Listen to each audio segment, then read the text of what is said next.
한두 가지만 좀 추가로 말씀을 드리도록 하겠습니다.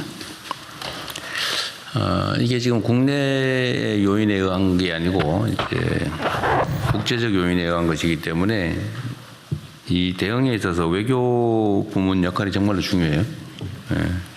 물론 이제 민간 기업들 간에 이 현 어려움을 타개하기 위한 뭐 구체적인 노력들도 있을 거고 협상도 있을 텐데 하여튼 큰 흐름은 외교 분야에서 우리 정부가 나서서 좀 정리를 해줘야 되지 않습니까? 다만 그 과정에서 어떤 필요가 있는지에 대해서는 현장의 기업의 의견을 많이 좀 들어야 될 것 같아요. 잘들 하고 계시지만 특히 산업부나 이쪽하고 좀 협의나 이런 거 잘하고 계시죠? 네, 그렇습니다. 네네, 뭐 잘하고 계실 걸로 알고 있는데 어쨌든 외교 분야에서 좀 가르마를 좀 잘 타주는 게 중요할 것 같습니다. 네. 그 좀 뭐 전쟁 지역이라 어렵긴 한데 지금 중동 지역에 필요하면 현지의 사람들을 좀 보내서라도 좀 구체적 협의나 이런 걸 좀 해보면 좋을 것 같아요. 전에 우리 비서실장께서 좀 어려운 상황에서도 어쨌든 직접 가서 얘기를 하니까 좀 길이 생기잖아요, 그죠? 그래서 필요하면 뭐 그런 노력도 좀 해주시고요. 그다음 다른 국무위원들 각 부처청에서 이 위기 대응 관련된 일을 하시다 보면 이렇게 저렇게 좀 걸리는 게 있을 겁니다. 예를 들면 제도나 법령이나 뭐 관행이나 이런 게 좀 걸리는 게 있을 텐데 이럴 때는 사실은 통상적 대응으로는 좀 부족하거든요. 그러니까 우리 마인드에서 그걸 좀 지워야 돼요.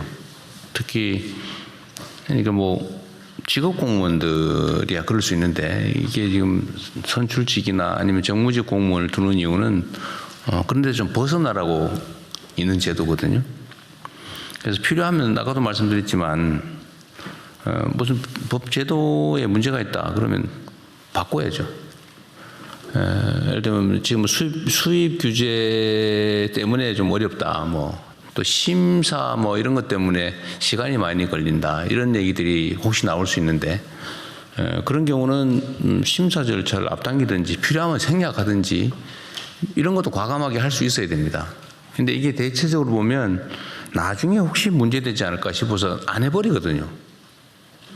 일선 공무원들은 그럴 수 있죠. 근데 그거를 우리 국무위원들께서 그걸 풀어줘야 돼요. 적극적으로 그걸 찾아내라. 내가 책임져 주겠다. 이렇게 해서 좀 장애물을 좀 제거해 줄 필요가 있고요. 그다음에 법과 제도라고 하는 거는 필요하면 바꾸면 되거든요. 그것도 만약에 시간이 너무 많이 걸린다. 예를 들면 뭐 수입 규제 또 심사 절차가 뭐 법에 정해져 있어서 도저히 어쩔 수가 없다. 이런 상황이 발생하면 그런 것들도 다 모아 가지고 오세요. 우리 헌법에 그런 거 있잖아요. 그 긴급 재정 경제 명령이라고. 그 입법도 대체할 수 있는 제도가 헌법에 있단 말이에요. 그러니까 법이 이래 되는데 어떡하냐 이러지 말고 하여튼 현장의 필요를 다 최대한 수집한 다음에 합당한데 현재 제도나 법령에 제한이 있으면 그걸 극복할 방안도 연구를 해야 된다는 겁니다. 그러니까 이 사고가 거의 묶이면 안 된다는 거죠. 필요하면 법도 바꾸고 시행령도 바꾸고 지침 방침도 바꾸고 관행에 벗어나는 법적으로 허용되는 행위는 할 수 있다 이렇게 생각하시고 좀 과감하게 해주면 좋겠어요. 필요하면 시행령도 뭐 아까도 그런 얘기 잠깐 있었는데 뭐 하려다 보니까 입법 예고 기간 뭐 이런 게 있어서 그렇다는데 뭐 제가 얼핏 생각나는 게 모든 법 제도는 예외가 있거든요. 긴급한 경우에는 확 줄여서 할 수도 있고 필요하면 긴급 명령 형태로 해도 돼요. 그러니까 그걸 잘 찾아내십시오. 현장에서 뭐가 필요한지를.